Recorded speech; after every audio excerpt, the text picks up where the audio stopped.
السلام علیکم ورحمۃ اللہ وبرکاتہ۔ بسم اللہ الرحمن الرحیم۔ الحمد للہ رب العالمین، الصلاۃ والسلام علی رسول الامین الی یوم الدین۔ محترم ناظرین کرام، آج نہایت ہی اہم اور وہ بات جو ہماری زندگی کی کامیابی کے لیے سب سے ضروری ہے، وہ لے کر حاضر ہوا۔ رحمت للعالمین نبی کریم حضرت محمد صلی اللہ علیہ وسلم نے فرمایا، ترکت فیکم امرین لن تضلوا ما تمسکتم بہما کتاب اللہ و سنتی او کما قال رسول اللہ صلی اللہ علیہ وسلم،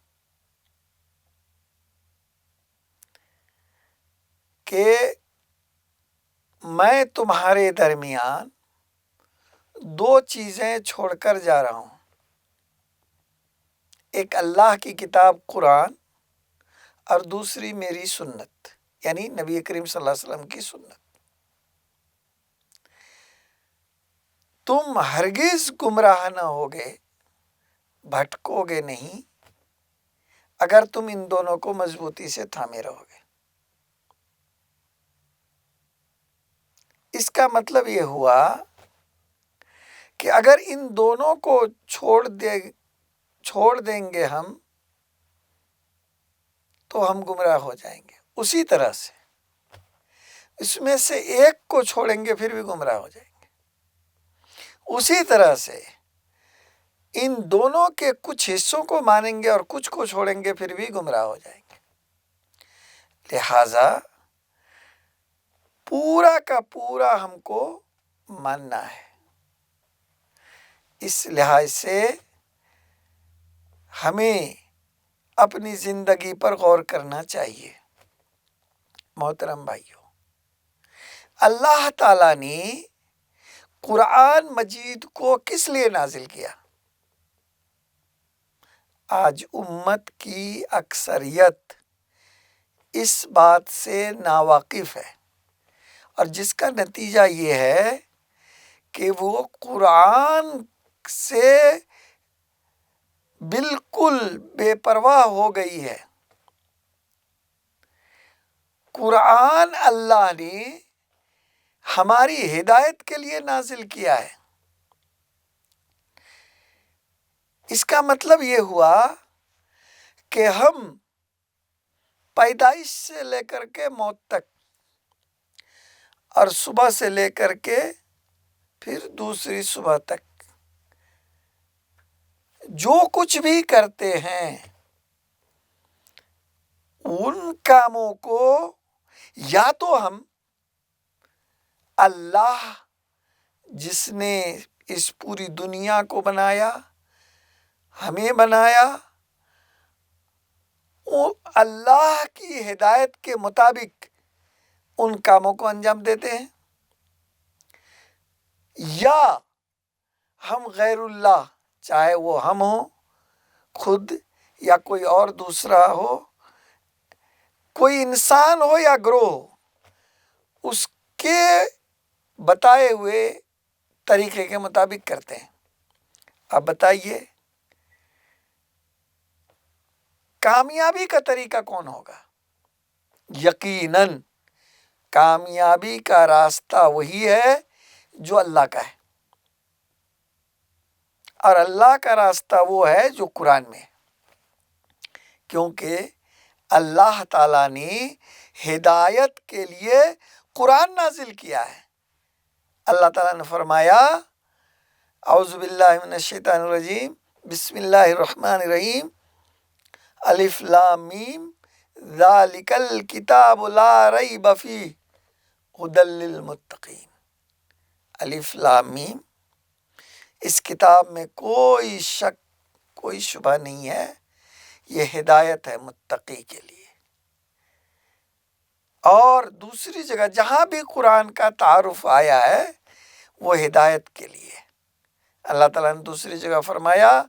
شہر رمضان الذی انزل فیہ القرآن ھدی للناس وبینات من الہدی، کہ رمضان کا وہ مہینہ ہے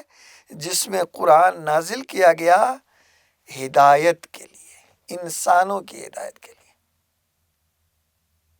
اور اس میں جو ہدایت ہے وہ بہت ہی واضح ہے، صاف ہے۔ محترم بھائیو،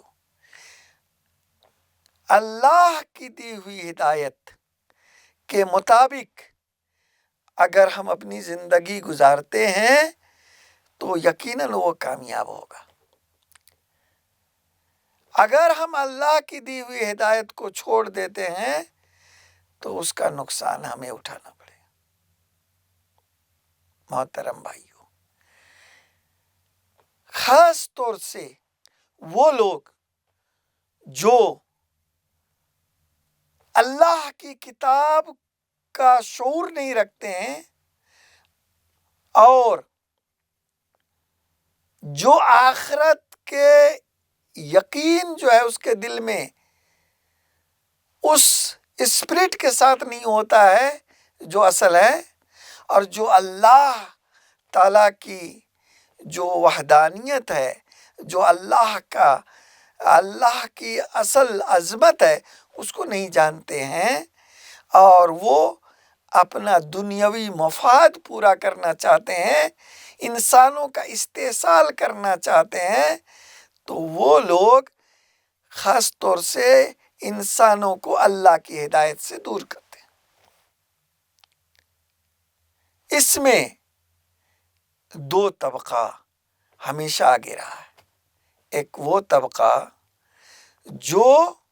حکومت پہ ہوتا ہے، پاور میں ہوتا ہے، دوسرا وہ جو دین کو بزنس بنا لیتا ہے، دین کو تجارت بنا لیتا ہے، اور جب یہ دونوں مل جائیں تو پھر وہ عوام کو استحصال کے لیے سب سے جو پہلا کام کرتے ہیں وہ اللہ کی ہدایت سے اسے دور کر دیتے ہیں۔ اسی لیے ہم دیکھتے ہیں کہ یہ طبقہ آپ کو یہ سکھانے کی کوشش کرتا ہے کہ قرآن سب کے سمجھنے کی بات نہیں ہے، تاکہ جب آپ قرآن سے دور ہو جائیں گے تو ان کے لیے آپ ایک طرح سے ان کے جو دنیاوی خواہشات ہیں، ان کے جو سوارتھ ہیں، اس کی تکمیل کے لیے آپ کام آئیں گے اور وہ دین کے نام پر آپ کا استحصال کریں گے۔ محترم بھائیو، یہ بات سمجھ لیجئے، شروع میں نے کہی تھی بات کہ اللہ کا بتایا ہوا طریقہ ہی کامیابی کا ہے۔ اللہ ارحم الراحمین ہے، اللہ ہر چیز کا جاننے والا ہے، اللہ سب کچھ کو اس کے صحیح اور مکمل شکل میں دینے کی قدرت رکھتا ہے۔ وہ اللہ جو ہدایت دے گا اس ہدایت سے میں ہی کامیابی ہوگی، اس کا ہمیں یقین ہونا چاہیے۔ آپ ایک بات سمجھ لیجئے اور اس کو آزمائیے۔ زندگی کے جس شعبے میں ہم اللہ کی ہدایت کو چھوڑیں گے، قرآن کو چھوڑیں گے، اپنے رسول صلی اللہ علیہ وسلم کی سنت کو چھوڑیں گے، اس شعبے میں ہم دنیا میں بھی ناکام ہو جائیں گے اور آخرت تو ہماری تباہ ہو ہی جائے گی۔ مثال کے طور پر اگر آپ اپنی انفرادی زندگی میں قرآن سے ہدایت نہیں لیتے ہیں، ہم اگر اپنی عائلی زندگی میں قرآن اور نبی کی سنت سے ہدایت نہیں لیتے ہیں،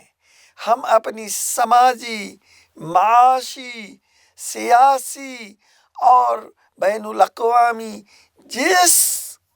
جگہ بھی ہم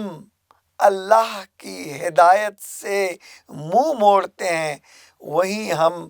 گھاٹے کی طرف جاتے ہیں، وہیں ہم نقصان کی طرف جاتے ہیں۔ آج اگر عبادت کرتے ہیں اور عبادت کا طریقہ ہم قرآن اور سنت سے نہیں لیتے ہیں، ہمارا عقیدہ وہ قرآن اور سنت سے ماخوذ نہیں ہوتا ہے،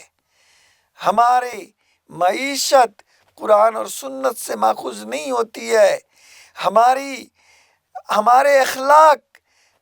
قرآن و سنت سے ماخوذ نہیں ہوتے ہیں۔ یعنی جو بھی ہمارا زندگی کا شعبہ ہے وہ اگر قرآن و سنت سے اس میں ہدایت نہیں لی جاتی ہے تو وہاں ہم گھاٹے کی طرف جاتے ہیں، ہم نقصان کی طرف جاتے ہیں، اس چیز میں ہم کو نقصان ہوتا ہے۔ ایسا نہیں کہ عقیدہ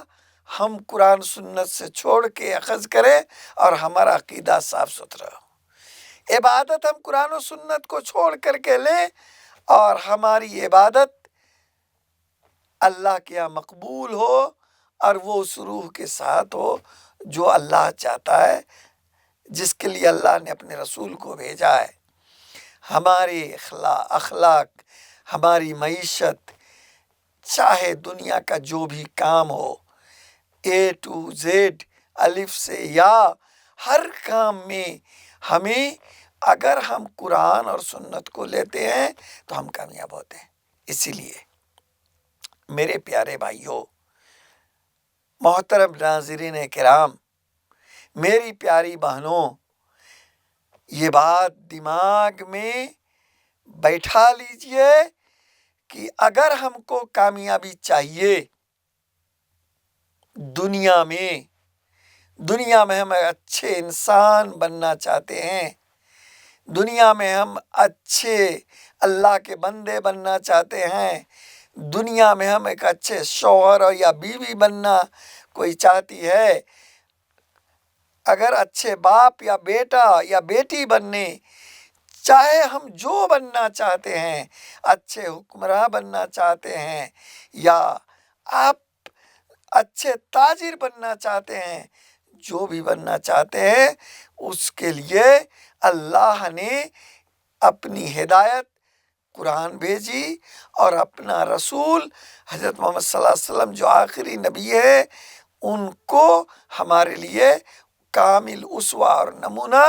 اور بہترین اسوہ بنایا۔ آپ صلی اللہ علیہ وسلم کے بارے میں فرمایا، لَقَدْ كَانَ لَكُمْ فِي رَسُولِ اللَّهِ أُسْوَةٌ حَسَنَةٌ، کہ تمہارے لیے، بے شک تمہارے لیے رسول اللہ صلی اللہ علیہ وسلم میں اسوہ حسنہ ہے، اچھا نمونہ ہے۔ اور یہ فرمایا گیا، مَا آتَاكُمُ الرَّسُولُ فَخُذُوهُ وَمَا نَهَاكُمْ عَنْهُ فَانْتَهُوا عَنْهُ، یعنی جو کچھ اللہ کے رسول صلی اللہ علیہ وسلم دیں، جو حکم دیں وہ لے لو اور جس سے روکیں اس کو چھوڑ دو۔ اس لیے ہمارے لیے ضروری ہے کہ ہم قرآن کو سمجھ کر کے پڑھیں۔ آج اللہ کا شکر ہے کہ قرآن کا ترجمہ دنیا کی ساری لکھی پڑھی جانے والی زبان میں موجود ہے، اور اگر آپ پڑھنا لکھنا نہیں جانتے ہیں تو الحمدللہ آج سننے کا بھی انتظام ہو گیا ہے، لہذا آپ قرآن کو ترجمہ کے ساتھ، اس کی تفسیر کے ساتھ پڑھیں اور اس پر غور کریں اور سمجھنے کی کوشش کریں اور سمجھیں۔ اور اگر لکھنا پڑھنا نہیں جانتے ہیں تو 2 شکلیں ہیں، بلکہ 3 شکلیں لے سکتے ہیں۔ ایک یہ کہ آپ کے علاقے میں کوئی عالم ہے تو آپ ان سے وقت لیں اور ان کے ساتھ بیٹھ کر کے قرآن کو سمجھنے کی کوشش کریں۔ دوسرے، آپ کے گھر میں آپ کا بیٹا، بیٹی بہو جو بھی پڑھے لکھے ہوں ان سے ایک ٹائم رکھ کر کے قرآن سیکھیں۔ اور تیسری شکل یہ ہے کہ آج آڈیو کی شکل میں، ویڈیو کی شکل میں قرآن کے ترجمے تفسیر موجود ہیں، آپ اپنے موبائل میں اس کو ڈاؤن لوڈ کر کے سن سکتے ہیں اور بہت ہی نماک کے ساتھ ہدایت کی نیت سے اس کو سنیں۔ تو پہلا کام تو یہ کریں کہ قرآن کو سمجھیں، سمجھ کر پڑھیں، سمجھ کر سنیں، اور جب وہ سمجھ لیں تو اس میں جو کرنے کہا ہے اس کام کو کریں، جس سے روکا گیا ہے اس سے رک جائیں اور اس کی تعلیمات کو پھیلائیں اور اس کے مطابق سارے امور کو انجام دیں۔ یہ آپ کا یہ ٹاسک ہے۔ ورنہ آج جو ہم ہر جگہ ذلیل ہو رہے ہیں اور ہم کہہ رہے ہیں کہ یہ امت ذلیل ہو رہی ہے، ان کے اوپر مصیبتیں ٹوٹی ہوئی ہیں، یہ ہر چیز میں یہ بیکورڈ اور پسماندہ شمار کی جاتی ہے، وہ قوم اگر عزت کی زندگی چاہتی ہے، اگر عظمت کی زندگی چاہتی ہے تو اس کو قرآن سے جڑنا ہوگا۔ قرآن نسخہ کیمیا ہے، اور اس کے ساتھ ساتھ اپنے نبی حضرت محمد صلی اللہ علیہ وسلم کی سیرت کو پڑھیں۔ اس کے لیے بھی اگر آپ پڑھنا لکھنا نہیں جانتے ہیں تو آپ کسی عالم کی مدد لیں، گھر میں پڑھے لکھے بچے ہوں ان کی مدد لیں اور نبی صلی اللہ علیہ وسلم کی زندگی کو پڑھیں، اور اس لحاظ سے پڑھیں کہ دیکھیں کہ نبی صلی اللہ علیہ وسلم نے یہاں یہ کیا تھا تو اس میں ہمارے لیے کیا ہے، اور یہاں یہ نہیں کیا تھا تو اس میں کیا ہے، اور وہ ہماری زندگی میں کیسے ہے۔ تو اسی کے ساتھ ساتھ ہمارے پاس احادیث کا مجموعہ ہے، اس کو بھی سمجھنے کی کوشش کریں اور اس طرح اپنی زندگی کو کامیاب زندگی بنائیں اور اپنی خالص نیت کے ساتھ اس کام کو کریں تاکہ دنیا بھی آپ کی کامیاب ہو اور آخرت میں اللہ کی خوشی اور رضا آپ کو ملے۔ ہمیں امید ہے، میں آپ سے بجا امید رکھتا ہوں کہ ان باتوں پر دھیان دیں گے۔ اللہ تعالیٰ اس کی توفیق عطا فرمائے، آمین۔ وآخر دعوانا الحمد للہ رب العالمین۔